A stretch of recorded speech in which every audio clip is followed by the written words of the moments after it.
आपका अपना channel CG शिक्षा में स्वागत है। जैसा कि मैं डी निशा सर आप लोगों के लिए लेकर के आया हूँ क्लास 11th का मैथ्स सर क्लियर। जैसे कि मैथ्स अब हम लोग क्लियर कर रहे थे समुच्चय को क्लियर। अब समुच्चय क्या होता है इतने दिन में तो जान ही गए होंगे क्लियर, क्योंकि जिस चीज़ को बार बार बताया जाता है वो तो आपके माइंड में सेट हो ही जाता है क्लियर। अगर माइंड में सेट नहीं होता है तो मैं उसको माइंड में सेट करवा देता हूँ क्लियर, ठीक है। तो जैसा कि हम लोग समुच्चय के बारे में देख रहे थे, समुच्चय के बारे में हम लोग समुच्चय क्या होता है, समुच्चय की हमको ज़रूरत क्यों पड़ी, समुच्चय को किस तरीके से उपयोग किया जाता है, समुच्चय वास्तव में है क्या, समुच्चय कितने प्रकार के होते हैं, रिक्त समुच्चय क्या है, परिमित समुच्चय क्या है, अपरिमित समुच्चय क्या है, समुच्चय निर्माण की कितने विधियाँ हैं, रोस्टर रूप क्या है, समुच्चय निर्माण क्या है, ये सबको हम लोग देख चुके हैं। उसके बाद हम लोग उप समुच्चय को भी देख चुके हैं क्लियर। उसका भाई बहन दीदी नानी जो भी है दादा परदादा सब उसके फैमिली में जितने भी हितग्राही जितने राशन कार्ड में जितने फैमिली के नाम मेंबर हैं इसमें हम लोग सभी को देख चुके हैं क्लियर कि भाई उप समुच्चय का दादा कौन है, उप समुच्चय का दादी कौन है, समुच्चय कौन है, समुच्चय का भाई कौन है, क्या रिक्त समुच्चय है, क्या है, ये सब हम लोग डिस्कस कर चुके हैं क्लियर। लेकिन भूलना किसी को नहीं है भाई, फैमिली में किसी को नहीं भूलते हैं ना, उसी प्रकार इसमें जितने फैमिली मेंबर है भाई उसको भूलना नहीं है। किसी एक फैमिली मेंबर को भूल जाने से पूरा परिवार का जो संतुलन रहता है वो किस तरीके से विचलित हो जाता है, पूरा पारिस्थितिक तंत्र आपका बिगड़ जाता है। जैसे पर्यावरण में पढ़ते हो ना, खाद्य श्रृंखला पारिस्थितिक तंत्र क्लियर। मेरा पर्पस आपको पर्यावरण की तरफ ले जाना नहीं है, लेकिन मैं सब पढ़ रहे हो भाई तो ये बेसिकली ये चीज़ नॉलेज होना चाहिए। जैसे खाद्य श्रृंखला में एक अगर चूहा मर गया तो पूरा आने वाला जो पीढ़ी है भाई चूहा के कारण हमको कितना लाभ होता है कितना हानि होता है। देखो कई चीज होते हैं जानवर से हमें लाभ भी होता है हानि भी होता है। अगर कीट है जितने भी कीड़े मकोड़े हैं उनके तादाद बढ़ जाएगा तो मनुष्य को वो लोग एक दिन खा जाएंगे। आज मनुष्य कीड़े को खा जा रहे हैं, कल के डेट में मनुष्य को कीड़ा के लोग खा जाएंगे, ठीक है। तो उसके विनाश के लिए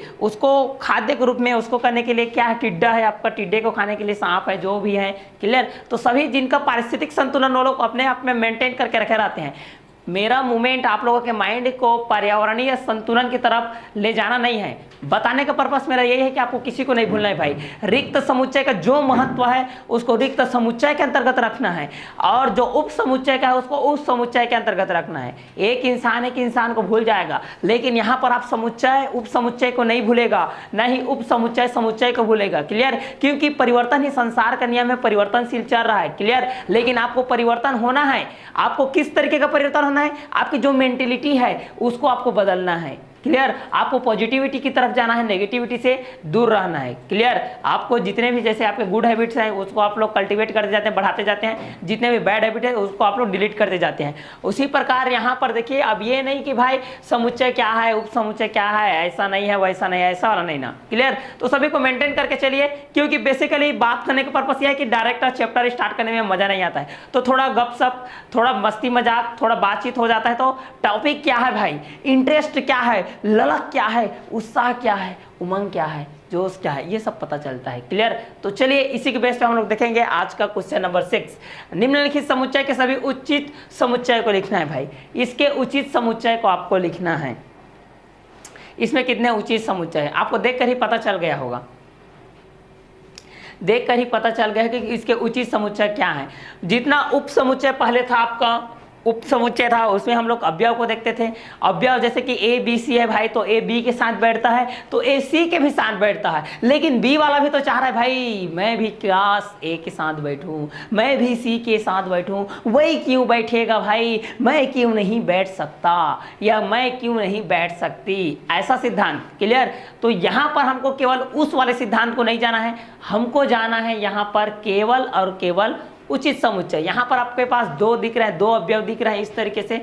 ये आपका पहला अवयव है, ये आपका पहला अवयव 1 है, ये आपका 2 है, तो इसका उचित समुच्चय भी 2 ही रहेगा क्लियर। इसकी कोई जैसे कि आप लोग छोटे क्लास में प्लेस वैल्यू फेस वैल्यू ये पढ़े हो ना, प्लेस वैल्यू क्लियर, स्थानीय मान पढ़े हो ना, प्लेस वैल्यू और फेस वैल्यू बोलते हैं उसको क्लियर। तो उसका जो शुद्ध मान रहता है वही उसका, जैसे 2 का प्लेस वैल्यू बोलोगे तो 2 ही रहता है क्लियर। लेकिन वही आपका डिजिट में आ जाएगा, 1 2 में तो कोई कभी यूनिट नंबर बन जाएगा, कभी टेंस बन जाएगा, कभी 100 बन जाएगा, कभी 1000 बन जाएगा, कभी कभी 10,000 बन जाएगा क्लियर।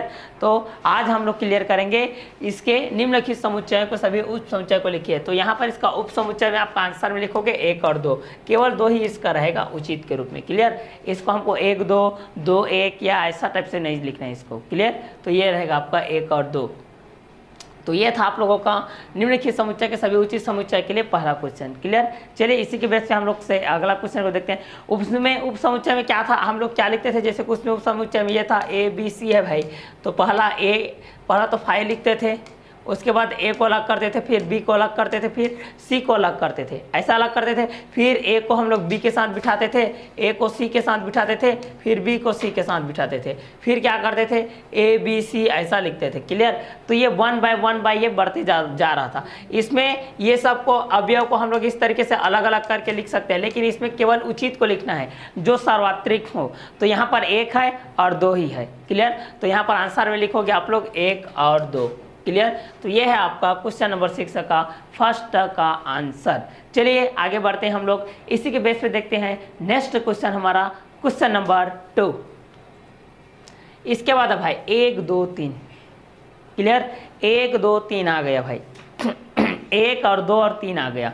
क्लियर। तो वास्तव में ये जो एक भाई साहब है उसका 2 के साथ क्या रिलेशन है, 2 भाई साहब है उसका 3 के साथ क्या रिलेशन है, 3 भाई साहब है उसका 1 के साथ क्या रिलेशन है, 1 भाई साहब है उसका 2 के साथ क्या रिलेशन है। ये तीनों आपस में मिलकर के क्या का निर्माण करते हैं, ये तीनों किस तरीके के व्यवहार करते हैं। क्लियर। इसको हम लोग देखेंगे। तो केवल उचित, जो उचित हो, क्लियर, उसी को हम लोग यहाँ पर देखेंगे। तो चलिए सॉल्व लिखते हैं। नोट कॉपी तो बनाए होंगे, तो नोट कॉपी में आप लोग नोट डाउन करते चलेंगे, क्योंकि जितना अधिक से अधिक ज़्यादा से ज़्यादा आप लोग नोट डाउन करेंगे उतना ही आपके लिए बेनिफिट होगा। क्लियर। क्योंकि जिंदगी में हर एक चीज़ का एक अपना स्पेशल यूनिक रहता है। क्लियर। अगर आप किसी चीज़ को स्पेशल तरीके से याद करना चाहते हो तो आप उसको स्पेशल जगह में लिखते हो। जैसे कुछ चीज़ ऐसी होती है, जैसे आप लोग अपने डायरी में मेंटेन करके रखते हैं, आज का दिन कितना खुशनसीब था, आज कितना मौसम कितना खुशनसीब है भाई, आज हम लोग कितना पिकनिक स्पॉट पे गए हैं या कहीं पर भी गए हैं, वो कितना खुशनसीब का पल होता है, वो एकदम अच्छा मोमेंट होता है। क्लियर। जो आपका पीसफुल मोमेंट रहता है उसको आप लोग किसी जगह में लिखते हो या डायरी में मेंटेन करते हो तो कितना अच्छा रहता है। उसी प्रकार ये जो आपका क्वेश्चन है, इसको हर एक इवेंट को, हर एक क्वेश्चन को आप एक इवेंट मान के चलो, हर एक क्वेश्चन को आप एक इवेंट मान के चलोगे तो आपको ज़्यादा मजा आएगा। इवेंट आपको हमेशा याद रहता है, जैसे 15 अगस्त है, 26 नवंबर है, आपका चिल्ड्रंस डे है, टीचर्स डे है, आपके स्कूल का जो भी एनुअल फंक्शन डे रहता है, या कुछ भी आपका स्पेशल जो डे रहता है आपका। क्लियर। स्पेशल जो आपका डे रहता है, स्पेशल इवेंट रहता है, ओनली स्पेशल इवेंट, उसमें एक माइंड सेट रहता है, याद रहता है। जैसे आपका जिस दिन आपका बर्थडे है उस दिन की बात की जाए, या अपने जो भी आपके दोस्त यार है, मित्र सखी यार दोस्त सहेली लोगों के जिस तरीके से है। क्लियर। तो स्पेशल इवेंट रहता है, उसको कहीं पर आप नोट डाउन करते हो तो जितना माइंड में रहता है उतना आपको याद करने की कोई ज़रूरत नहीं होता है। क्लियर। इसलिए इसको भी आप लोग उसको इवेंट के रूप में मान लो क्वेश्चन को, और अच्छे से नोट डाउन करके चलो और अच्छे से पढ़ो। क्लियर। आपको ही बेनिफिट इसका मिलेगा। क्लियर। तो चलिए इसी के बेस पे हम लोग देखते हैं भाई। इसके लिए हम लोग सॉल्व करते हैं। सॉल्व करते हैं तो यहाँ पर हमारे पास दिया है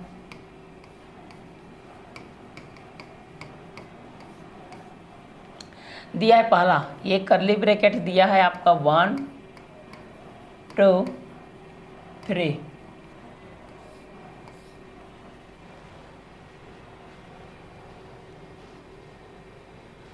इस तरीके से आप लोगों के पास दिया गया है कर्ली ब्रैकेट में 1 2 3। अब इसके अवयव को हमको लिखना है। अवयव में से तो आपका 1 2 3 हो गया, लेकिन उचित अवयव को लिखना है। इसके साथ क्या क्या संबंध है, 1 2 के साथ क्या रखता है, 2 3 के साथ, वो उचित है कि नहीं, अनुचित थोड़ी है, इस तरीके से इसको हमको देखना है। चलिए तो इसके बेस पे हम लोग इसको देखेंगे तो क्या हो जाएगा। पहला ये जो 1 है वो 2 के साथ रहेगा, ये जो 1 है वो 2 के साथ रहेगा ना। उसके बाद ये जो 1 है वो 3 के साथ भी रहेगा, 1 है वो 2 के साथ रहेगा, ये 2 1 के साथ है। क्लियर। दोनों को आप कर सकते हो, दोनों वही बात है। 1 2 के साथ है, ये 2 1 के साथ है। उसके बाद 1 आपका 3 के साथ है और 3 भी 1 के साथ है। क्लियर।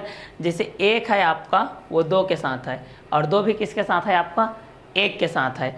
उसी प्रकार यहाँ पर देखो, उसी प्रकार यहाँ पर जो 1 है वो 3 के साथ है और 3 भी आपका 1 के साथ है। क्लियर।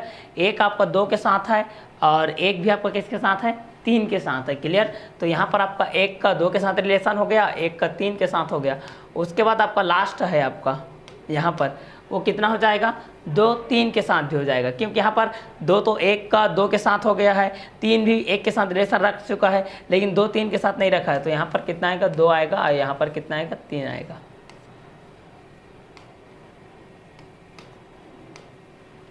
क्लियर, ये आपका थर्ड नंबर रहेगा, आपका सेकंड नंबर रहेगा, ये आपका फर्स्ट नंबर रहेगा। क्लियर, तो हमको क्वेश्चन में ही बोला गया था कि उचित समुच्चय को लिखिए, उचित समुच्चय जो आपके लिए भी सही हो, हमारे लिए भी सही हो। क्लियर, उचित समुच्चय, ठीक है। तो उचित समुच्चय के बेस पे हम लोग के पास क्या क्या आ गया देख लीजिए, 1 और 2 आ गया, उसके बाद 1 और 3 आ गया, उसके बाद 2 और 3 आ गया। क्लियर, तो 1 का 2 के साथ तालमेल बैठ गया, 1 का 3 के साथ बैठ गया, और 2 का 3 के साथ बैठ गया, 3 का 2 के साथ बोल सकते हो, या 3 का 1 के साथ, और 2 का भी 1 के साथ, इस तरीके से। क्लियर, तो यहाँ पर आप लोग लिख सकते हो आंसर के रूप में कि यहाँ पर 1 और 2 और 3 का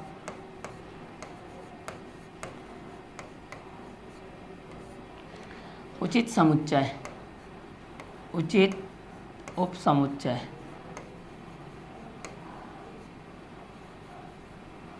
एक 2 3 का उचित उपसमुच्चय आपका हो जाएगा 1 2, और कौन हो जाएगा भाई, 1 3, और हो जाएगा 2 3।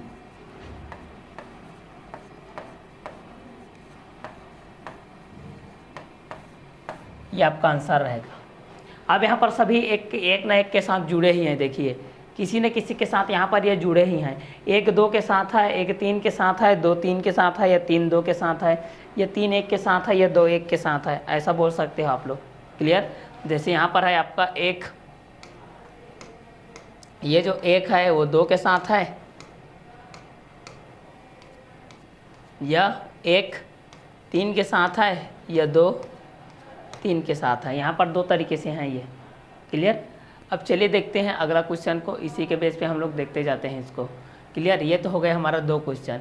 यहाँ पर केवल और केवल आपको उचित समुच्चय उचित उपसमुच्चय को बताना है, बाकी को नहीं बताना है। क्लियर, चलिए आगे को देखते हैं। इसके बाद 1 है, देखो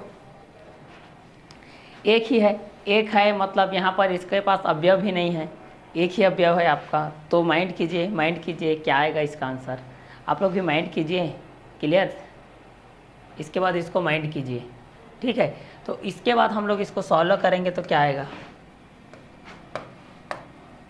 इसको सॉल्व करते हैं हम लोग, तो हमारे पास ये दिया गया है, हमारे पास ये दिया गया है 1, क्या दिया गया है 1, इस तरीके से हमारे पास दिया गया है। अब इसका उचित अवयव देखेंगे तो 1 ही आएगा, वास्तव में 1 ही आएगा ना। और जब इसका कोई भी अवयव नहीं रहता तो हम लोग क्या लिखते हैं, 5 लिखते हैं।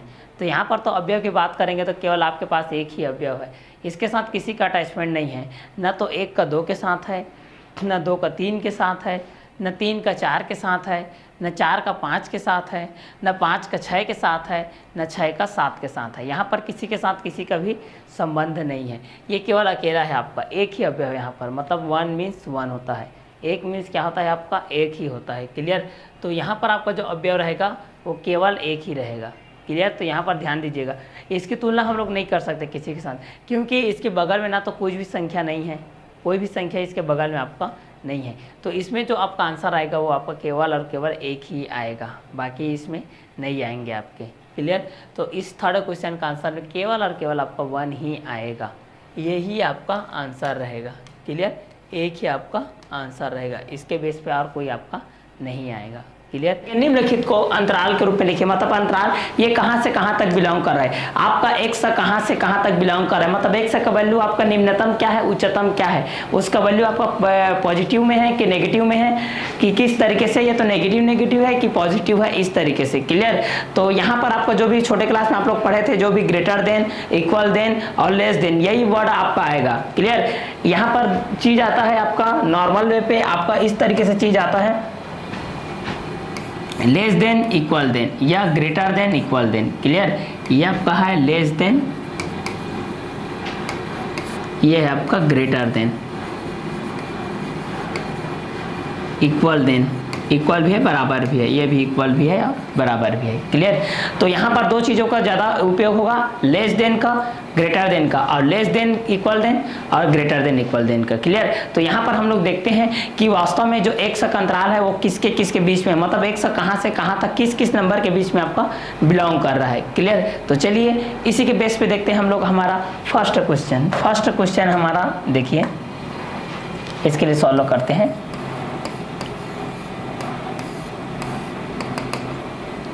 हमारे पास जो गिवन डाटा है वो इस तरीके से है। हमारे पास ये जो गिवन डाटा है आपका दिया गया है, पहला दिया गया है एक्स बिलोंग कर रहा है आपका रियल नंबर पर। क्लियर। जो आपका एक्स है ये आपका बिलोंग कर रहा है, ये कर्ली ब्रैकेट है, एक्स आपका बिलोंग कर रहा है कोई भी रियल नंबर पर, और रियल नंबर पर यहाँ पर तो एक्स जो बिलोंग कर रहा है, क्लियर, वो -1 से आपका 2 के बीच में बिलोंग कर रहा है। क्लियर। मतलब एक्स का जो वैल्यू है वह -1 और 2 के बीच में है, मतलब 2 के बराबर भी है। क्लियर। तो यहाँ पर इसको कर्ली ब्रैकेट के रूप में हम लोग इस तरीके से यूज कर सकते हैं। तो अंतराल कहाँ से कहाँ तक है देखिए, तो ये जो आपका एक्स भाई साहब है वो किस किस के बीच में आ रहा है, तो पहला आपका आ रहा है -1 और दूसरा आ रहा है आपका 2। तो इसका अंतराल लिखोगे तो आप लोग अंतराल के रूप में इस तरीके से लिखोगे। क्लियर। इसका अंतराल आपका आ जाएगा, क्या आ जाएगा, अंतराल के रूप में -1 आ जाएगा, ये कर्ली ब्रैकेट, और यहाँ पर आ जाएगा आपका 2, इसका अंतराल, ये रहेगा आपका आंसर। क्लियर। तो यहाँ पर आपका जो एक्स है जो वेरिएबल है आपका, इसका जो वैल्यू है वह -1 से आपका बड़ा है एक्स, और 2 से आपका छोटा है, लेकिन 2 के क्या है आपका बराबर है। तो यहाँ का जो वर्ग अंतराल रहेगा आपका -1 रहेगा और 2 रहेगा। क्लियर। तो इस बेस पे आप लोगों का जितने भी नंबर है, यहाँ पर रियल नंबर है ना, आर मतलब रियल नंबर है, मतलब इसके अंतर्गत आपका क्या, इसके अंतर्गत आपका जो नेचुरल नंबर है, नेचुरल नंबर भी आएगा जिसमें आपका पॉजिटिव नंबर रहता है, और दूसरा आपका आएगा होल नंबर भी आएगा। होल नंबर मतलब क्या है, अगर हम लोग नेचुरल नंबर में 0 को इंक्लूड करते हैं तो जो भी आपका नंबर्स आता है उसको हम लोग होल नंबर बोलते हैं। इसके बाद हम लोग पॉजिटिव नंबर और नेगेटिव नंबर और 0 तीनों का कलेक्शन करते हैं, उसको बोला जाता है इंटीजर नंबर, मतलब पूर्णांक संख्या, जिसमें आपका धनात्मक भी होता है, ऋणात्मक भी होता है और शून्य भी होता है। उसके बाद हम लोग देखते हैं रेशनल नंबर। रेशनल नंबर मतलब परमेय संख्या। क्लियर। परमेय संख्या मतलब जो बट्टे के फेस कट में हो, मतलब आपका इसमें नेचुरल नंबर भी आता है, होल नंबर भी आता है, इंटीजर नंबर भी आता है। क्लियर। तो like this n equal to, जैसे कि हम लोग नेचुरल नंबर की बात करें तो इसकी शुरुआत आपकी 1 2 3 4 5 डैश डैश डैश, जितने भी पॉजिटिविटी नंबर है, जितने भी पॉजिटिव नंबर इनका होता है, क्योंकि ये काउंटिंग के रूप में होता है, हमेशा पॉजिटिव होता है। अब कहीं से भी आपको काउंटिंग स्टार्ट करने के लिए बोला जाएगा तो आप 1 से ही स्टार्ट करोगे, क्योंकि ये नेचुरल नंबर है। कभी भी आप ऐसा सुने हो कि कोई 0 से स्टार्ट करता है, ऐसा कभी नहीं होता है। क्लियर। तो आपको ये नेचुरल नंबर हो गया आपका 1 2 3 4 5 डैश डैश से पूर्णता बढ़ते जाएगा। ठीक है। अगर इस नेचुरल नंबर में मैं 0 को अगर इंक्लूड कर दूंगा तो यहाँ पर मेरे पास जो प्राप्त नंबर रहेगा, मेरे पास जो भी डिजिट का नंबर रहेगा वो 0 1 2 3 4 5 डैश डैश डैश इस तरीके से बढ़ते जाएगा। मतलब अगर नेचुरल नंबर में हम लोग 0 को इंक्लूड करते हैं तो जो भी आपका संख्या परिवार है, जो भी नंबर्स है वो आपका होल नंबर है। क्लियर। ये W है आपका। क्लियर। इसके बाद हम लोग क्या करते हैं, एक कलेक्शन करते हैं जिसमें आपका पॉजिटिव नंबर भी रहता है और क्या नंबर रहता है आपका नेगेटिव नंबर भी रहता है, साथ में वो 0 के साथ अटैचमेंट रहता है आपको। क्लियर। तो उसको हम लोग बोलते हैं इंटीजर नंबर। इंटीजर नंबर को आपको I या Z दोनों के द्वारा दर्शाया जाता है, मतलब इसमें आपका माइनस भी आएगा और इसमें आपका प्लस भी आएगा और इसमें आपका 0 भी आएगा। क्लियर। तो पॉजिटिव नंबर, नेगेटिव नंबर और 0 तीनों के कलेक्शन को हम लोग बोलते हैं I या Z, मतलब इंटीजर नंबर। इसके बाद क्या होता है भाई, इसके बाद ये होता है, इसके बाद हम लोग यहाँ पर देखते हैं रेशनल नंबर को देखते हैं। इसके बाद हम लोग यहाँ पर क्या देखेंगे, रेशनल नंबर। तो रेशनल नंबर देखेंगे तो रेशनल नंबर आपके पास यहाँ पर रहता है आपका, जिसको क्यों से हम लोग दर्शाते हैं। रेशनल नंबर मतलब जिसमें बट्टे का फेस कट हो, -1/2 भी आएगा, 1/2 भी आएगा, 0 भी आएगा। क्लियर। और क्योंकि 0/1 लिख सकते हैं इसको, उसके बाद 5/2 भी आएगा, 2/5 इस तरीके से आएगा। मतलब इसमें नेगेटिव नंबर वाला भी आएगा, पॉजिटिव नंबर वाला भी आएगा और 0 भी आएगा। क्लियर। लेकिन इसमें एक शर्त रहता है कि P और Q ये दोनों आपका पॉजिटिव इंटीजर्स नंबर रहते हैं। जाते हैं, ठीक है। जहां पर q is not equal to 0 होता है, यहाँ पर एक शर्त रहता है कि जो q का मान है भाई वो 0 नहीं होना चाहिए। अगर q का मान 0 हो जाएगा तो यह रेशनल नंबर नहीं कहलाएगा, मतलब परमेय संख्या नहीं कहलाएगा। इसके लिए एक आवश्यक शर्त है, क्लियर। तो यहाँ पर इस कंडीशन में आप लोग देख सकते हैं, यहाँ पर कंफ्यूजन करने के लिए आपको 0 बोला जाता है, तो 0/1 लिख सकते हैं, मतलब ये आपका रेशनल नंबर है। बट 1/0 हम लोग नहीं लिख सकते, ये आपका रेशनल नंबर नहीं है, क्लियर। तो ये हमारे जितने भी नंबर सिस्टम है, ये नंबर सिस्टम को आपको जानना जरूरी है, क्योंकि इस नंबर सिस्टम के बेस पे ही ये सारे स्टेटमेंट आ रहे हैं। आपको पता चलेगा कि ये कौन से नंबर पर बिलोंग कर रहा है। जो x है n पर बिलोंग कर रहा है, कि w पर बिलोंग कर रहा है, कि i या z पर बिलोंग कर रहा है, किस पर बिलोंग कर रहा है, क्लियर। तो इतना और इतने सारे कलेक्शन को, इतने सारे जितने भी कलेक्शन है, इसको हम लोग रियल नंबर बोलते हैं, मतलब वास्तविक संख्या, मतलब परमेय संख्या, मतलब सभी प्राकृत संख्या, सभी पूर्ण संख्या, सभी पूर्णांक संख्या, ये सब मिलजुल करके क्या बनाते हैं, आपके वास्तविक संख्या बनाते हैं, क्लियर। तो इतना आपके माइंड में सेट करना है भाई, ठीक है। तो इसी के बेस पे हमारा जो पहला क्वेश्चन था, जो आपका एक से बिलोंग कर रहा था -1 और 2 के बीच में, मतलब जो x है आपका -1 से बड़ा है, मतलब नेगेटिव नंबर से आपका क्या है, बड़ा है। मतलब नेगेटिव नंबर से बड़ा कौन रहता है, आपका 0 बड़ा रहता है, और नेगेटिव और 0 नंबर से आपका बड़ा रहता है पॉजिटिव नंबर, क्लियर। तो -1 और 2 के बीच में आपका ये x से बिलोंग कर रहा है, 2 के बराबर है, 2 से छोटा है, क्लियर। तो ये था हमारा आंसर, कितना आ गया, -1 और 2। तो ये था हमारा 7 नंबर का फर्स्ट क्वेश्चन। इसी बेस पे हम लोग देखते हैं हमारा अगला क्वेश्चन। हमारा अगला क्वेश्चन क्या बोल रहा है, इसको हम लोग थोड़ा सा सॉल्व करते हैं, क्लियर। तो यहाँ पर आपका 2nd नंबर का क्वेश्चन इस तरीके से दिया गया है, देखिए। 2nd नंबर क्वेश्चन आपको ये बोला गया है कि x बिलोंग्स टू r, मतलब x आपका बिलोंग कर है कोई भी रियल नंबर पर, क्लियर, कोई भी रियल नंबर पर, जहां पर कंडीशन दिया है 1 is greater than equal than 2x - 3 is greater than equal than 0, clear. तो आपका सिंबल का ही खेल है, जो मैथ्स होता है आपका सिंबल का ही खेल है, प्लस का ही खेल है। प्लस अगर आपको समझ में आ गया, माइनस अगर आपको समझ में आ गया, मल्टीप्लाई आपको समझ में आ गया, और डिवाइड आपको समझ में आ गया, क्लियर। तो इतना आपको समझ में आ जाएगा तो आपका मैथ्स का सॉल्व है, क्लियर। तो सब ये मैथ्स का ही खेल है, मतलब प्लस का ही खेल है, माइनस का खेल है, 0 का ही खेल है, क्लियर। तो चलिए इसी के बेस पे हमारा जो अगला क्वेश्चन है, जैसे कि यहाँ पर आपका डिस्प्ले बोर्ड पे आपका शो ऑफ हो रहा है, तो इसमें हम लोग इस क्वेश्चन को सॉल्व करते हैं, क्लियर। तो बेसिकली जो भी आपको स्टार्टिंग में दिया गया है इसको तो लिखना ही, हमारे पास कंडीशन के बेस में इस तरीके से दिया गया है, क्लियर। तो यहाँ पर हमारे पास जो नंबर दिया गया है, जो, क्लियर, ये आपका कर्ली ब्रैकेट है, कर्ली ब्रैकेट का यूज करना है, और एक से बिलोंग कर रहा है भाई आपका कोई भी रियल नंबर पर, और ये आपका सच दैट है 1 is greater than equal than 2x - 3 is greater than equal than 0, इस तरीके से है भाई आपका, क्लियर। तो चलिए इसको सॉल्व करते हैं। तो यहाँ पर क्या करते हैं, सभी संख्या को बराबर कर देते हैं, क्लियर। तो सभी संख्या को बराबर करेंगे तो क्या हो जाएगा, डायरेक्ट इसको सॉल्व करेंगे तो 2x - 3 = 0 कर सकते हो, तो 2x का वैल्यू आ जाएगा 3, x का वैल्यू आ जाएगा 3/2, ये पहला अंतराल आ जाएगा, क्लियर। दूसरा अंतराल एक बड़ा है बोल रहा है, तो एक तो बड़ा नहीं हो सकता भाई, इसके साथ से कहाँ से बड़ा हो जाएगा, है ना। तो इसके लिए हमको सॉल्व करने पर, चलिए दोनों पक्षों में हम लोग क्या करते हैं, 3 को जोड़ देते हैं भाई, क्या दिक्कत है, दोनों पक्षों में हम लोग 3 को जोड़ देते हैं। तो यहाँ पर कितना हो जाएगा, 3 को जोड़ेंगे तो ये आपका x से बिलोंग कर रहा है भाई कोई भी r पर, रियल नंबर पर, सच है आपका, इसमें 3 का जोड़ देते हैं भाई, दोनों पक्षों में जोड़ देते हैं, क्या दिक्कत है, क्लियर। तो यहाँ पर हो जाएगा 2x - 3 इक्वल टू, इधर आ जाएगा आपका 3 आपका किधर हो जाएगा, इधर आ जाएगा, चलो ये आपका 3 इधर आ गया, मतलब ये आपका 0 कर लेते हैं ना, ये आपका 3 इधर आ गया, -3 है तो ये आपका +3 हो गया, क्लियर। तो इसको हम लोग सॉल्व करेंगे तो कितना हो जाएगा, x से बिलोंग कर रहा है भाई कोई भी रियल नंबर पर, तो ये 4 हो जाएगा, और ये कितना हो जाएगा, 2x - 3 है, तो 2x ये आपका 3 इधर आ गया है भाई, तो कितना हो जाएगा, ये आपको इस तरीके से 3 है, तो यहाँ पर सॉल्व करेंगे तो कितना हो जाएगा, दोनों तरफ भाग दे दो भाई, x बिलोंग्स टू r, 2 का भाग दे दो, कितना हो जाएगा 4/2, और ये आपका 2x कर लो /2, ये आप कर लो 3, तो ये कितना हो जाएगा 3/2, क्लियर। चलिए अब इसको डिवाइड कर लेते हैं भाई। 2 से भाग क्यों दिया, क्योंकि सभी संख्या को मैं समान कर रहा हूँ। क्लियर, सभी संख्या को समान कर, दोनों पक्षों में 3 को जोड़ दिया भाई।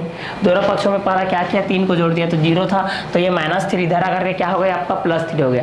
क्योंकि हमारे पास ये रूल सा होता है कि जो प्लस रहता है भाई वो आपका माइनस में कन्वर्ट होता है, और जो माइनस रहता है वो आपका प्लस में कन्वर्ट होता है, और जो मल्टीप्लाई रहता है वो आपका डिवाइड में जाता है, और जो आपका डिवाइड रहता है वो आपका मल्टीप्लाई में जाता है। ये इक्वेशन का रूल होता है। अगर इक्वेशन का रूल आपको पता चल गया कि भाई प्लस किस में जा रहा है, माइनस किस में जा रहा है, प्लस किसके साथ अटैचमेंट है, माइनस किसके साथ अटैचमेंट है, मल्टीप्लाई का बिहेवियर किस तरीके से है, डिवीजन क्या है, ये जो बेसिकली नॉर्मली क्वेश्चन रहते हैं, अगर इसको आप क्लियर कट में सॉल्व कर लेते हैं, इसके मेंटेलिटी को आप जान लेते हैं, तो आपका मैथ्स यूं चुटकियों में सॉल्व हो जाएगा। क्लियर। लेकिन छोटी छोटी चीज़ों को अगर याद नहीं रखोगे तो ये बहुत बड़ा प्रॉब्लम क्रिएट करता है मैथ्स में। क्लियर। तो छोटी छोटी चीज़ों को याद रखना आपको बहुत जरूरी है। जितना छोटी छोटी चीज़ों को ये याद रखोगे उतना ही आपके लिए बेनिफिट होगा। क्लियर। तो चलिए यहाँ से हम लोग इसको कट अप कर लेते हैं। कट अप करेंगे, डिवाइड करेंगे, तो x बिलोंग्स टू r, ये सच है आपका 2 1 2 2 2 4, ये आपका 2 हो गया, और यहाँ पर ये कटेगा तो आपका x भाई साहब इधर आ गया, ये हो गया आपका 3/2।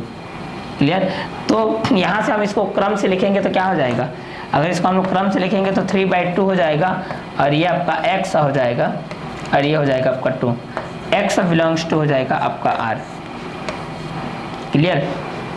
ये को डिवाइड करेंगे, 2 1 2 2 5 4, ये 1.5 आएगा ना, मतलब x से ये छोटा है। क्लियर। इससे बड़ा है x। क्लियर। इससे बड़ा क्या है आपका x, और ये आपका 2 है। क्लियर। तो इसका अंतराल क्या आ जाएगा, आपका आंसर लिखोगे तो अंतराल में आपका आंसर लिखोगे तो क्या आ जाएगा, इसका अंतराल में आपका आंसर आ जाएगा 3/2 आ जाएगा और 2 आ जाएगा। क्लियर। ये रहेगा आपका इस क्वेश्चन नंबर 2 का आंसर। क्लियर। तो ये था हमारा 7 नंबर का 2nd नंबर का क्वेश्चन, जिसमें हमको अंतराल निकालना था कि भाई x जो भाई साहब है वह कहाँ से किसके और किसके बीच में आता है, मतलब किसके और किसके बीच में बैठा है। क्लियर। किसके और किसके बीच में बैठा है, जो x का मान है वह कहाँ से कहाँ तक बिलोंग कर रहा है, इसको आपको बताना है। क्लियर। तो ये था हमारा 2nd नंबर क्वेश्चन। चलिए इसी के बेस पे देखते हैं भाई हम लोग क्वेश्चन नंबर 7 का। चलिए तो इसके बाद है हमारा 3rd नंबर है। यहाँ पर भी जो x है वो बिलोंग कर रहा है आपके r पर। क्लियर। मतलब कोई भी रियल नंबर पर ये बिलोंग कर रहा है आपका x, जो भी वेरिएबल है। यहाँ पर 3/2 इससे less than 2 + 3x is less than 5। चलिए अब यहाँ पर इसको डिवाइड करने के बजाय हम इसको क्या करेंगे भाई, घटा देते हैं, क्योंकि घटाएंगे तो क्या हो जाएगा, नंबर हमारा कम आ जाएगा। जितना नंबर कम आएगा उतना ही आपको सॉल्व करने में ईजी है। बड़ा नंबर को सॉल्व करने में थोड़ी दिक्कत होती है, इसलिए छोटे छोटे नंबरों से सॉल्व करते हैं। क्लियर। तो अगर जोड़ते हैं तो नंबर बढ़ता है, घटाते हैं तो नंबर कम होता है, इसलिए बेटर यही है कि आप जोड़ने के बजाय, देखिए अगर नंबर कम है तो जोड़ सकते हो यार, कोई दिक्कत नहीं है, लेकिन अगर नंबर कम नहीं है, मतलब ज्यादा तरीके से आपको देख रहे हैं, ठीक है, तो उसको आप लोग घटा सकते हो बस। लेकिन इसमें घटाने का रूल्स ये रहता है भाई कि आप एक तरफ नहीं घटा सकते, घटाना है तो दोनों तरफ घटाइए, जोड़ना है तो दोनों तरफ जोड़िए, गुणा करना है तो दोनों तरफ गुणा कीजिए। क्लियर। ये इसका रूल्स होता है। चलिए तो इसी के बेस पे हम लोग देख रहे हैं हमारा क्वेश्चन नंबर 3 को। तो जो हमारा क्वेश्चन नंबर 3 है वो बोल रहा है x belongs to r such that x 3/2 is less than 2 + 3x is less than 5। Clear. तो चलिए x का यहाँ पर वैल्यू कहाँ से कहाँ तक बिलोंग कर रहा है इसको हम लोग देखते हैं। क्लियर। तो चलिए देखते हैं, यहाँ पर हमारे पास है, सॉल्व करते हैं। स्टार्टिंग में जो भी आपके पास दिया गया है, जो भी बेसिकली चीज़ दिया गया है उसको तो लिखना ही है प्रॉपरली। क्लियर। तो चलिए इस चीज़ को हम लोग यहाँ पर मेंशन कर लेते हैं। तो यहाँ पर कर्ली ब्रैकेट में हमारे पास दिया गया है कि जो x भाई साहब है वो बिलोंग कर रहा है r पर, और जो x है वह 3/2 2 + 3x 5 इस तरीके से है। क्लियर। अब चलिए इस इक्वेशन में हम लोग क्या करते हैं, दोनों पक्षों में भाई घटा देते हैं। सभी में 2 2 है तो 2 से हम लोग घटा देते हैं, क्या दिक्कत है, आप अपने स्वेच्छा से भी इसको अरेंजमेंट कर सकते हो। क्लियर। तो यहाँ पर कितना हो जाएगा, x belongs to r such है 3/2 - 2, ये हो जाएगा 2 + 3x, ये हो जाएगा 5 - 2। क्लियर। चलिए अब इस लाइन को मैं आगे थोड़ा सा सॉल्व कर लेता हूं ताकि आपको थोड़ा सा इजी पड़ जाए। क्लियर। तो चलिए इस चीज़ को हम लोग आगे सॉल्व करते हैं। तो x बिलोंग्स टू r, ये हो जाएगा आपको सच दैट, ये हो जाएगा 3 - 4, इस तरीके से होगा ना, 3 - 4/2 हो जाएगा आपका, और ये कितना हो जाएगा 2 + 3x हो जाएगा, और ये कितना हो जाएगा, ये भी आपका 3 हो जाएगा भाई। क्लियर। चलिए तो इस चीज़ को हम लोग यहाँ पर सॉल्व करते हैं। तो यहाँ पर आपका कितना आ जाएगा, x बिलोंग्स टू r, ये हो जाएगा आपका -1/2 और ये हो जाएगा 2 + 3x और ये हो जाएगा आपका 3 हो जाएगा। क्लियर। तो यहाँ पर इस चीज़ को हम लोग सॉल्व करेंगे तो कितना हो जाएगा 3x ये +2 इधर आकर क्या आ जाएगा माइनस। क्लियर। तो यहाँ पर कितना हो जाएगा आपका, अगर यहाँ से 5 है 2 -3 कर लेते हैं तो -3 करेंगे और यहाँ पर 3 करेंगे तो कितना हो जाएगा, यहाँ पर हो जाएगा आपका x such x belongs to r है, यहाँ पर सर्च करेंगे तो -1/2, ये आपका 3x है, इधर ले आओ भाई तो 3 माइनस कितना हो जाएगा 2 हो जाएगा। क्लियर। तो यहाँ पर आपका कितना हो जाएगा, जो x है ये बिलोंग करेगा आपका r पर। क्लियर। अब इसको मल्टीप्लाई कर दो, ये कितना हो जाएगा 3 2 6 ये 3 से आपका डिवाइड चला जाएगा। ऐसा इस स्टेप को आप गायब कर दो, कोई दिक्कत नहीं है कि स्टेप हम लोग ज़्यादा चले गए हैं। यहाँ से इसको ऐसा कर लो यार, क्या दिक्कत है, यहाँ से इसको ऐसा कर लो। ये आपका है 3 इस तरीके से, ठीक है 5 - 2 है, 5 - 2 मतलब ये आपका 3x है। इस स्टेप में आ जाओ, यहाँ से थोड़ा सा यहाँ की बात है ये, चलिए यहाँ की बात है, यहाँ से हम लोग देख रहे हैं इसको, ये हो गया आपका, अब घटा दिया -2 तो ये आपका कितना हो जाएगा 2 हो जाएगा। ये हो गया माइनस ये आपका 5 है। क्लियर। यहाँ से है आपका 5,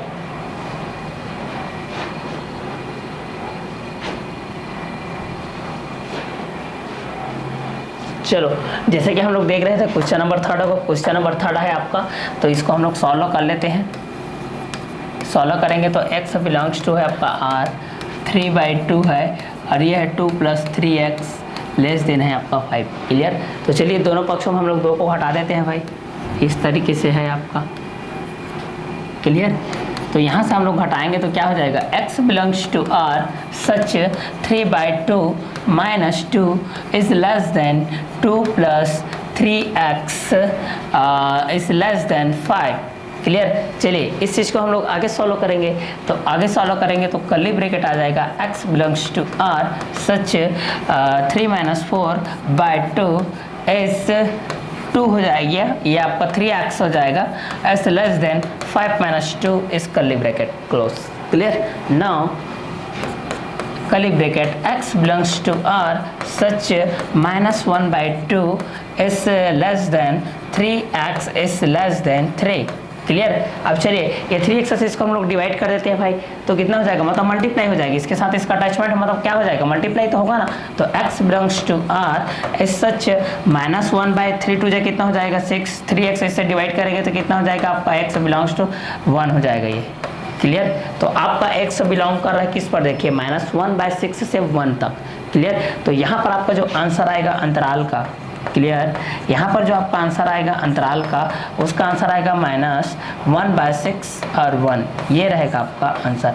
मतलब यहाँ पर जो आपका x है वो बिलोंग कर रहा है -1/6 और 1 के बीच में। क्लियर। आपका जो x का वैल्यू आएगा ये -1/6 और 1 दोनों के बीच में ये आपका बिलोंग कर रहा है। तो ये था आपका क्वेश्चन नंबर 3। इसी के बेस पे देखते हैं भाई हम लोग अगला क्वेश्चन, हमारा जो अगला क्वेश्चन है वो किस तरीके से है, इसको हम आगे सॉल्व करते हैं। क्लियर। अब ये नॉर्मली गणित है, अब जितने भी इधर के आएंगे 4 का वो डायरेक्टली वे पे आएगा, ठीक है, डायरेक्ट के वे पे आएगा। जैसे यहाँ पर दिया गया हमारे पास 4th नंबर का क्वेश्चन है, solve मेंशन कीजिए। हमारे पास यहाँ पर दिया गया कर्ली ब्रैकेट में x belongs to r such -4 is less than x is less than 0।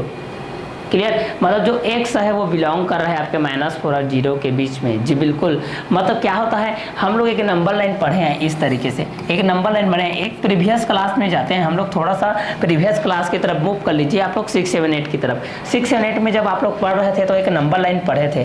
Clear. इस तरीके से एक आप नंबर लाइन पढ़े थे, जो नंबर लाइन कभी कभी उसको डिनोट करने के लिए आपके पास आता था, इस तरीके से था। तो यही नंबर लाइन है, बाकी कुछ नहीं। आप थोड़ा सा पीछे क्लास में चल दीजिए अपना प्रीवियस स्टडी की तरफ, क्लास 9th में ही चले जाइए, 9th में भी तो पढ़े हैं भाई। क्लियर। तो यहाँ पर क्या होता था, जो मिड पॉइंट रहता था उसको हम लोग 0 लेते थे, और जो राइट साइड है, राइट साइड को हम लोग पॉजिटिव नंबर से शो अप करते थे, और उसके लेफ्ट साइड को हम लोग नेगेटिव नंबर से शो अप करते थे। अब क्या होता है, जो आपका 0 होता है वो आपका नेगेटिव नंबर से आपका बड़ा रहता है, क्लियर, जैसे कि -1 -2 -3 9 -4 -5 क्लियर। उसके बाद क्या होता है, +1 होता है, फिर +2 होता है, फिर +3 होता है, +4 होता है, +5 होता है, इस तरीके से। तो इसी प्रकार जो आपका x भाई साहब है वह -4 और 0 के बीच में बिलोंग कर रहा है, मतलब यहाँ ये -4 है भाई और ये 0 है, मतलब इसके बीच में है, स्थित है ये क्लियर। तो यहाँ पर आपको तो सॉल्व करने की कोई जरूरत नहीं है, डायरेक्टली इसका अंतराल को आप लोग लिख सकते हो। डायरेक्टली वे पर जब इसका अंतराल को लिखोगे तो आप इस तरीके से लिख सकते हो। कैसा लिख सकते हो कि यहाँ पर आपको जो भी तो स्टार्टिंग में दिया गया है इस तरीके से कि दिया है कर्ली ब्रैकेट में आपके पास इस तरीके से दिया है क्लियर। यहाँ पर दिया है कि जो x है वो बिलोंग कर रहा है r पर सच है -4, आपका जो x है वह -4 और x के बीच में स्थित, x जो है वह -4 और 0 के बीच में स्थित है क्लियर। तो यहाँ पर आपका जो अंतराल है इसको डायरेक्ट वे पर लिखना है क्लियर। यहाँ पर तो कुछ भी आपको इक्वेशन के रूप में कुछ भी नहीं दिया है, तो नॉर्मल वे पे इसको लेकर के आपको चलना है डायरेक्टली क्लियर। तो यहाँ पर आपका जो अंतराल आएगा क्लियर, तो यहाँ पर आपका जो अंतराल आएगा इस अंतराल का वैल्यू जो होगा वो -4 और 0 होगा, मतलब जो आपका x भाई साहब है वह -4 और 0 के बीच में बिलोंग कर रहा है क्लियर। तो ये रहेगा आपका आंसर। तो प्रीवियस क्लास की तरफ आप मूव किए थे तो नंबर लाइन के बारे में आप थोड़ा सा स्टडी किए थे क्लियर, वही नंबर लाइन यहाँ पर यूज हो रहा है क्लियर। यहाँ पर आपको दो चीज़ों का बहुत ख्याल रखना है कि जो 0 होता है भाई, 0 के राइट साइड को आपको पॉजिटिव नंबर लेना है और 0 के जो लेफ्ट साइड है उसको नेगेटिव नंबर लेना है क्लियर। तो आप लोग अपने में से जान सकते हैं कि भाई LHS क्या है, RHS क्या है, बायां पक्ष क्या है, दायां पक्ष क्या है, स्टेटमेंट के रूप में ये आता है क्लियर। स्टेटमेंट अगर आपको समझ में आ जाता है, कथन क्या बोल रहा है, क्वेश्चन क्या बोल रहा है, अगर आपको समझ में आ गया, देखो कोई भी चीज, कोई भी इंसान किसी को क्या चीज बोल रहा है अगर उसको समझ में आ जाता है तो उसको तुरंत रिप्लाई करता है। ये रिप्लाई तुरंत भी नहीं करेगा लेकिन उसको समझ जाएगा तो क्या बोल रहा है ये तो माइंड में उसके आ जाता है ना। उसी प्रकार आप स्टेटमेंट को मैथ्स का पढ़ोगे, जितना ज्यादा मैथ्स का किसी भी सब्जेक्ट की बात है, अगर स्टेटमेंट आपको क्वेश्चन क्या बोल रहा है अगर आपको पता चल गया तो आपको एक लिखने का आइडिया हो जाता है कि भाई क्वेश्चन क्या पूछ रहा है। अगर आप क्वेश्चन को ही नहीं समझे भाई तो दूसरे का आंसर दूसरे में लिखोगे तो फिर वो दिक्कत है क्लियर। इसलिए जब भी क्वेश्चन पढ़ते हैं 2 से 3 बार पढ़िए, वास्तव में जो क्वेश्चन है वो बोलना क्या चाह रहा है, एक से किसके और किसके बीच में स्थित है, ये आपका इंपॉर्टेंट वर्क है क्लियर। तो इसको आप लोग देखते जाइएगा। तो हमारे पास जो क्वेश्चन नंबर 4 था, x बिलोंग्स टू r सच था -4, जो x था वो -4 और 0 के बीच में स्थित था क्लियर। तो इसका अंतराल हो जाएगा -4 से 0 क्लियर। तो ये था हमारा क्वेश्चन नंबर 4। चलिए इसी के बेस पे देखते हैं हम लोग एक और क्वेश्चन। हमारा नेक्स्ट क्वेश्चन है 5th नंबर क्वेश्चन है। यहाँ पर आपका जो x है ये भी बिलोंग कर रहा है कोई भी रियल नंबर पर। अधिकांश तौर पर हम लोग हमेशा देखते आ रहे हैं कि जो आपका फर्स्ट एक्सरसाइज था और सेकेंड एक्सरसाइज था और थर्ड एक्सरसाइज का आपका जो फर्स्ट का जो नंबर था उसमें हमेशा जो नंबर सिस्टम है हमारे नेचुरल नंबर है, होल नंबर है, इंटीजर नंबर है, इतने आते थे। अभी की स्थिति में क्या हो रहा है, हर एक क्वेश्चन में आपका रियल नंबर आ रहा है क्लियर, क्योंकि इसमें पॉजिटिव भी आ रहा है, आपका नेगेटिव भी आ रहा है, 0 भी आ रहा है, बट्टे भी आ रहा है क्लियर। तो चलिए देखते हैं इसको 5th नंबर क्वेश्चन को। 5th नंबर क्वेश्चन क्या बोल रहा है क्लियर। तो ये है हमारा 5th number question. 5th number question में हमारे पास जो दिया गया है, जो डाटा दिया गया है ये इस तरीके से क्वेश्चन में, जो x भाई साहब है वो बिलोंग कर रहा है कोई भी रियल नंबर पर और 0 is less than equal than x is less than 3। अंतराल ज्ञात करना है। जो x है वह 0 से बड़ा है और 0 के क्या है बराबर है। जो आपका x है वह 0 से बड़ा है और 0 के बराबर है, लेकिन 3 से क्या छोटा है, 3 के बराबर नहीं है क्लियर। तो चलिए हम लोग देखते हैं इसको। तो यहाँ पर आपका क्या हो जाएगा, अंतराल के रूप में देखेंगे तो ये जो आपका अंतराल है क्लियर, तो अंतराल में आपका जो आंसर आएगा वो डायरेक्ट अवे पर आ जाएगा, आपका 0 आएगा और क्या आ जाएगा आपका 3 आएगा क्लियर। इसमें आपको नॉर्मली कुछ करने की ज़रूरत नहीं है। आपका जो x है वह 0 के बराबर है और 0 से बड़ा है, लेकिन 3 से आपका छोटा है, लेकिन 3 के बराबर आपका नहीं है क्लियर।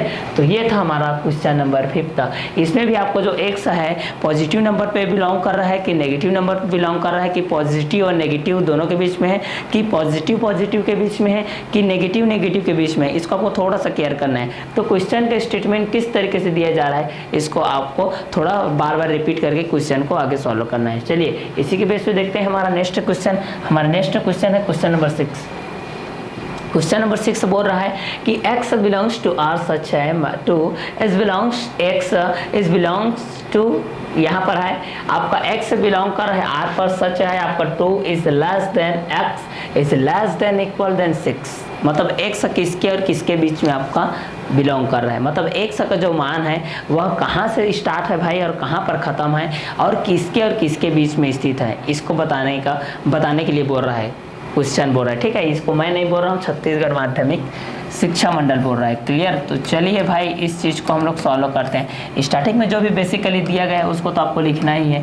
तो हमारे पास जो भी दिया गया है, क्या दिया गया है, हमारे पास दिया गया है कर्ली ब्रैकेट में इस तरीके से x बिलोंग्स टू r है सच है 2 है, ये 2 आपको लेस देन है x से और लेस देन इक्वल देन है आपका 6 से, मतलब जो x है वह 2 से बड़ा है। क्लियर, जो x है वह 2 से बड़ा है और 6 से छोटा है लेकिन 6 के बराबर है।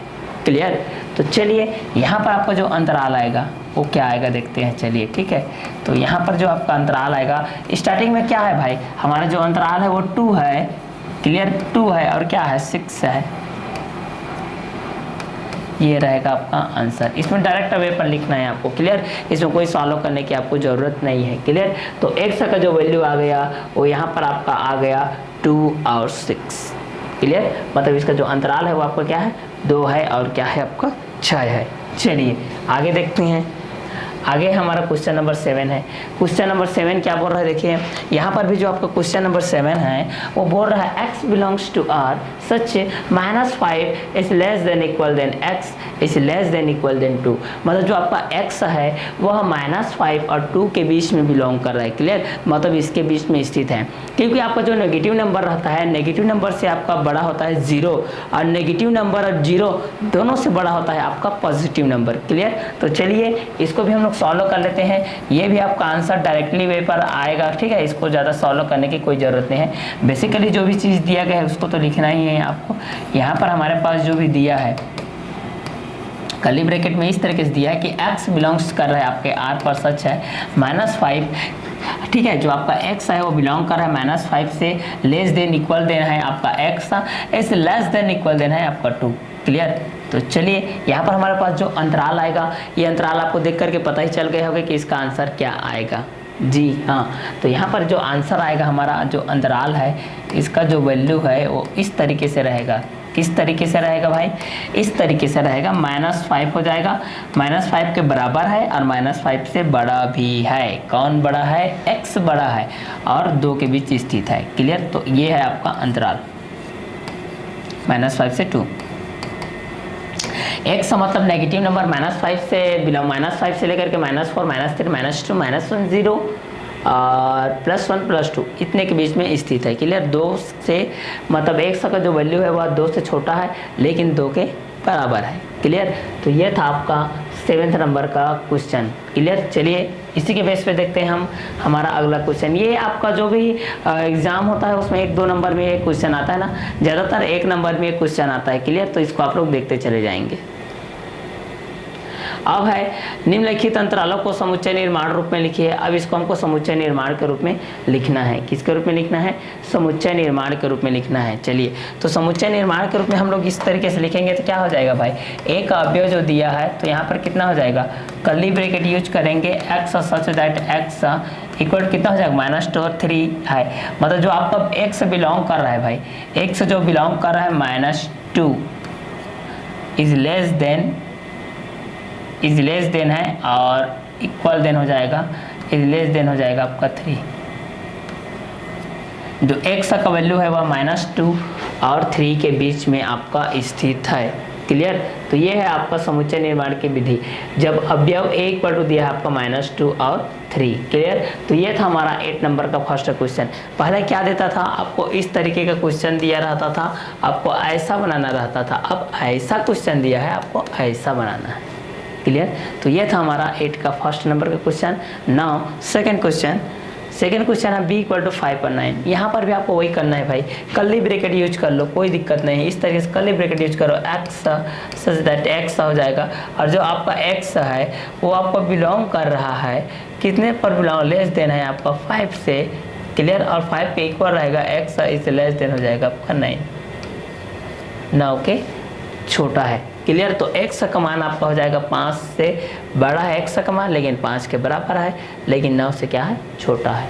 तो ये है आपका सेकेंड नंबर का क्वेश्चन। क्लियर। ये नॉर्मल गणित है, नॉर्मल है, नॉर्मल वे पे चलेगा आपका। क्लियर।